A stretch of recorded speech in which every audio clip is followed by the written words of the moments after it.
দাওয়াত ও তাবলীগের সফরে, আল্লাহর রাস্তায় মেহনতে 40 দিন এক চিল্লা সফরে ছিলাম। জুলাই মাসের 31 তারিখ থেকে সেপ্টেম্বরের 9 তারিখ পর্যন্ত। তো ওইখানে দেখছি আমি 10টা উপজেলায় অসংখ্য খ্রিস্টানদের গির্জা, যেখানে প্রতিদিন, কসম আল্লাহর, প্রতিদিন খ্রিস্টানরা, এই ইউরোপ থেকে আসা খ্রিস্ট ধর্মের অনুসারীরা, তারা আমাদের এই বাংলাদেশে, উত্তরবঙ্গে প্রতিদিন আমাদের সমাজে, মুসলমানের সমাজে খ্রিস্ট ধর্ম প্রচার করে 1জন 2জন করে মুসলমানকে খ্রিস্টান বানাচ্ছে। আমি নিজ চোখে দেখছি, কমপক্ষে 50টা গির্জা দেখছি একটি জেলার মধ্যে। 40 দিন 26 জন সাথী দাওয়াত ও তাবলীগের নিসবতে রাত দিন আলহামদুলিল্লাহ আল্লাহ করাইছে, মেহনত করছে। 16 জন আলেম ছিল আমাদের জামাতে। 40 দিন পরে আলহামদুলিল্লাহ কাকরাইলে যখন আমরা, এই দিনাজপুরে এক জেলা থেকে জামাত বের হইছে, আল্লাহই করাইছেন আল্লাহর দয়ায়। পরবর্তীতে আমাদের এই জামাত আমরা নিয়ে আসছি। 40 দিনের জন্য আবার বের হইছে শুধু দিনাজপুরের, আমরা যেটুকু অঞ্চলে মেহনত করছি ওই থেকে 950 মানুষ, 63টা জামাত। আলহামদুলিল্লাহ আল্লাহ করাইছে, আল্লাহ করাইছে।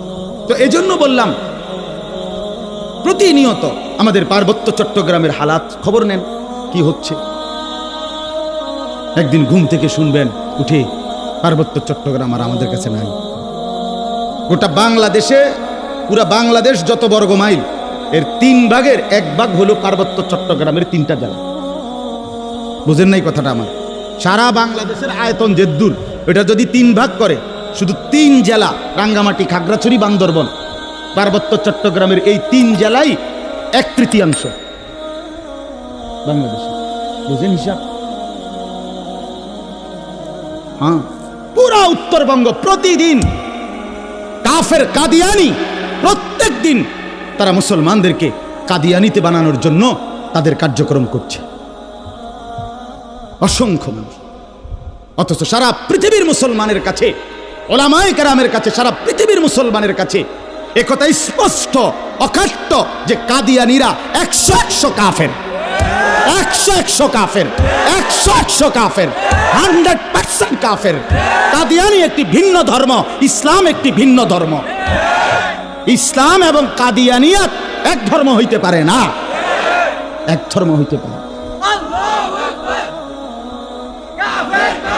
প্রকাশ্য কাফের, প্রকাশ্য কাফের। জানো না মিয়া, এই বেঈমানরা নিজেদেরকে আহমদিয়া মুসলিম বলে। কিসের আহমদিয়া মুসলিম? তুই বেটা মুসলমান তো মুসলমান। কোরআনে আল্লাহ বলছেন, হুয়া সাম্মাকুমুল মুসলিমিন। আল্লাহ তাআলা বলছে, তোমাদের নাম তোমাদের পিতা ইব্রাহিম রেখেছেন মুসলমান। আবার আহমদিয়া মুসলমান কিতাব, আলগা শব্দ লাগালে কেন? মুসলমান তো মুসলমানই, এটার লগে আবার আলগা টাইটেল লাগানোর কি দরকার আছে? সাদা মুসলমান, কালা মুসলমান, হ্যাঁ, চিটেঙ্গা মুসলমান, কিতা? এটা কোনো দরকার আসেনি? আপনি বলেন না, মুসলমান তো মুসলমান। ওয়ামান আহসানু কাওলাম মিম্মান দা ইলাল্লাহ ওয়া আমিলা সালিহান ওয়া ক্বালা ইন্নানি মিনাল মুসলিমিন। এই যে আল্লাহ বলছে, সর্বোত্তম মানুষ, সর্বশ্রেষ্ঠ মানুষ হলো 3 ব্যক্তি। 1 নম্বরে যে মানুষকে আল্লাহর দিকে ডাকে, 2 নম্বরে যে যাবতীয় নেক আমল করে, 3 নম্বরে সর্বদাই যে নিজেকে মুসলমান পরিচয় দেয়। কি পরিচয় দেয়? আমি মুসলমান, নাকি আমি ঢাকাইয়া মুসলমান, আমি মুসলমান, খাস খালাস। আল্লাহ আমাদেরকে মাফ করে দেন।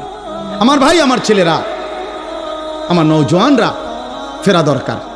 ইসলামের জন্য জান বাজি না রাখলে, আল্লাহর দ্বীনের জন্য আমরা ফিকির না করলে, নিজের ঈমান, নিজের ইসলাম, নিজের আমল, নিজের আখলাক সুন্দর না করলে, ভাইয়া পারতা না। স্লোগান দেওয়া আর জীবন দেওয়া এক কথা না। স্লোগান দেওয়া সহজ ভাইয়া, তো দুশ্মনের মোকাবেলায় দাঁড়ানো কঠিন, কঠিন। এই জন্য ভাই, নিজের কলিজার ভিতরে যদি ঈমান না থাকে, আখিরাতের ফিকির না থাকে, কপালে যদি সেজদা না থাকে, তুমি কাফেরের মোকাবেলায় দাঁড়াইতে পারতে না, মাহাদির পক্ষে থাকতে পারত না, দাজ্জালের বিরুদ্ধে লড়তে পারত না। আল্লাহ আমাদের প্রত্যেকটা যুবককে মাহাদির সৈনিক বানিয়ে দেন। শেষ কথা হলো এটাই বলতেছিলাম, কেন মৃত্যু যন্ত্রণা হবে, জান কবজের কষ্ট হবে কার? আল্লাহ বলেন কেন? এই ফালা সাদ্দাকা ওয়ালা সাল্লা, আল্লাহ বলেন কারণ হলো সে আমি আল্লাহর কথায় বিশ্বাস করে নাই, আমি আল্লাহর উপরে বিশ্বাস করে নাই, এবং ওয়ালা সাল্লা 5 ওয়াক্ত নামাজ আদায় করে নাই। এজন্য ভাইয়া, যার ঈমান নাই তার মৃত্যু যন্ত্রণা হবে, যার নামাজ নাই আল্লাহ বলছে সে ভীষণ কষ্ট পাবে মৃত্যুর সময়, আর বাকিটা তো আছে। ওয়ালাকিন কাযযাবা ওয়া তাওয়াল্লা, বরং সে আমি আল্লাহর উপরে মিথ্যা আরোপ করেছে, ঈমান আনে নাই।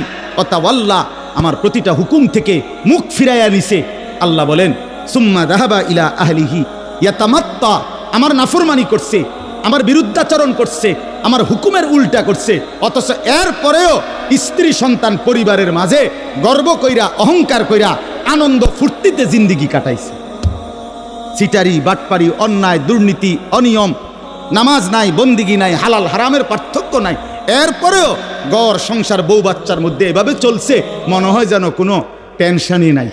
আল্লাহ বলেন এই অহংকারী, এই গাদ্দারির কারণে মালাকুল মউত আজরাইল যখন রুহু কবজ করবে তখন কলিজা থেকে রুহুটা ছিঁড়া ভিড়া এরপরে কবজ করবে। আল্লাহ আমাদেরকে মাফ করে দেন। আল্লাহ তাআলা শেষ বলেন, আমি যেটুকু পড়ছি, আউলা লাকা ফাআউলা সুম্মা আউলা লাকা ফাআউলা। আল্লাহ বলেন বান্দা, এই বান্দা, আমি 4 বার বলছি বান্দা, 4 বার তোমার জন্য দুর্ভোগ, তোমার জন্য দুর্ভোগ, তোমার জন্য দুর্ভোগ, তোমার জন্য দুর্ভোগ। 4 বার আউলা লাকা ফাআউলা সুম্মা আউলা লাকা ফাআউলা। কয়টা হইল? 4টা। কেন 4টা কেন? 1, তোমার জান কবজের সময় তোমার দুর্ভোগ। 2, তোমার কবরে দুর্ভোগ। 3, হাসরের মাঠে দুর্ভোগ। 4, জাহান্নামে দুর্ভোগ। তুমি জান কবজের সময়ও কষ্ট পাইবা, তুমি কবরেও কষ্ট পাইবা, তুমি হাসরেও কষ্ট পাইবা, তুমি জাহান্নামেও কষ্ট পাইবা। আউলা লাকা ফাআউলা সুম্মা আউলা লাকা ফাআউলা। আয়াহসাবুল ইনসানু আন ইউতরাকা সুদান। আল্লাহ তাআলা বলছে, মানুষ তুমি কি ভেবেছো আমি তোমাকে এমনি এমনি ছেড়ে দেব না? কি ভাবছো? এমনি এমনি অনর্থ কোন উদ্দেশ্য ছাড়াই আমি তোমার এমনি বানাইছি না বান্দা। ফাহাসিবতুম আন্নামা খালাকনাকুম আবাতান। আল্লাহ তাআলা বললেন, বান্দা তুমি কি এই ভেবেছো আমি তোমাকে বেহুদা বানাইছি, এ খাইবার ফুর্তি করবা, নাচবা গাইবা?